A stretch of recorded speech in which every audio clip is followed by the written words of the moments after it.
akan sama. Kalau kita bicara tentang transpuan, akan efek dampak diskriminasi ataupun stigma itu hampir sama dengan yang dirasakan oleh teman-teman transmen. Yang pertama itu sebenarnya kalau hal sepele, tetapi itu cukup menyakitkan adalah saat kami masih menghadapi yang namanya dead naming. Dead naming itu adalah nama yang diberikan waktu lahir karena ketidaknyamanan dengan nama tersebut. Akhirnya kami memilih untuk menggunakan nama yang nyaman atau yang sesuai atau yang menggambarkan diri kami. Nah, biasanya saat kita bertemu dengan teman lama yang dulu pernah ada di dalam masa kecil dan terus sekarang bertemu dengan kita yang sudah bertransisi menjadi seorang transgender, mereka masih belum terima saat kami memberitahu bahwa kan nama kami sekarang ini tolong dipanggil begini ya. Itu saja sangat sudah tidak, mereka selalu enggak, lu tetap menggunakan nama ini, yang saya kenal adalah ini. Itu dari sisi nama. Yang kedua sisi ekspresi. Itu kembali lagi bahwa seperti yang tadi juga diberitakan oleh Kak Novel. Jadi saat orang melihat bahwa dari tampilan ekspresi sudah tidak sama seperti yang biasanya mereka lihat, kebiasaan atau yang tadi kalau Pak Dhani bilang mayoritas minoritas itu tadi, jadi sesuatu yang berbeda di mata mereka itu menjadinya salah. Dan juga mungkin seperti yang Pak Dhani juga omong bahwa mungkin ini masalah pengetahuan juga. Ini bukan masalah istilah sebenarnya Pak Dhani, tetapi ini masalah bahwa yang kami rasakan adalah mereka tidak menerima sesuatu yang berbeda daripada sesuatu yang biasanya atau yang tadi kalau dibilang bahwa yang mana mayoritas itu tadi, sehingga saat sesuatu yang berbeda dengan kelompok yang sangat kecil dilihat bahwa itu tuh salah gitu, tanpa mengkonfirmasi ke personal itu sendiri kenapa begitu atau pandangannya apa sehingga mengidentifikasi dirinya menjadi seorang transgender seperti itu. Jadi kadang juga orang masih belum menerima bahwa saat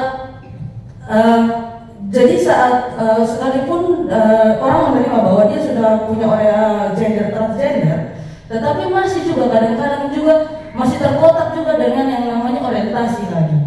Jadi sudah gender dalam proses akhirnya gendernya oke, lu gendernya transgender. Tetapi saat teman-teman transgender mengatakan bahwa gender saya perempuan, itu salah lagi. Tidak terima, oh tidak bisa, gendermu bagaimana bisa perempuan? Kamu transgender bukan perempuan gitu. So, masih ada pengotakan-pengotakan itu. Terus belum lagi orientasi lagi.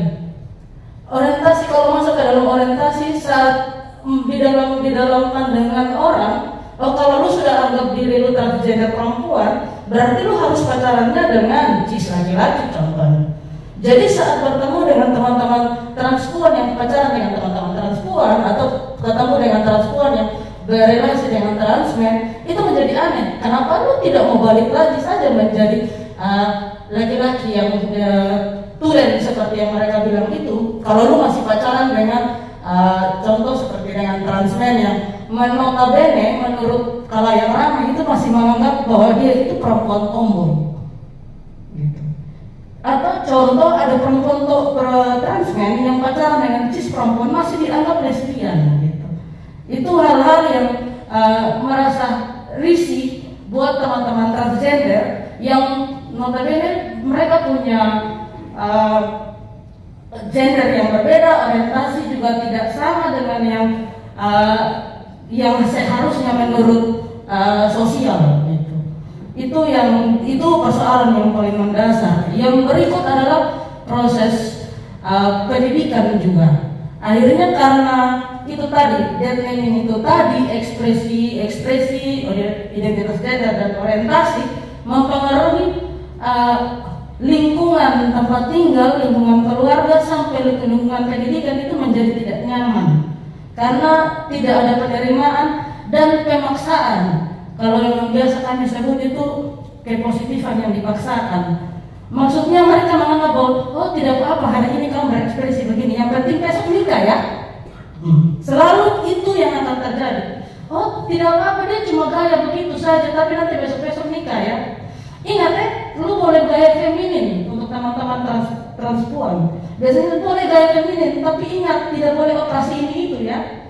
Masih tetap ada penekanan-penekanan itu, sehingga kebebasan untuk tubuhnya saja itu dikekang. Sehingga dari proses-proses itu akhirnya dari lingkungan keluarga, lingkungan masyarakat hingga sampai lingkungan pendidikan itu menjadi tidak nyaman. Sehingga akhirnya proses untuk peningkatan taraf hidup itu akhirnya dipatahkan. Terus juga pengotakan bahwa seorang transpuan itu harus hanya boleh bekerja di salon dan seterusnya, ataupun di dunia kecantikan biasanya. Kalau di luar daripada itu, masa sih mereka punya talenta seperti itu? Selalu seperti itu, selalu ditempel dan dilabelkan orang tanpa bertanya apa sih sebenarnya yang kami mau, dari siapa kami. Itu sih sekarang untuk sementara.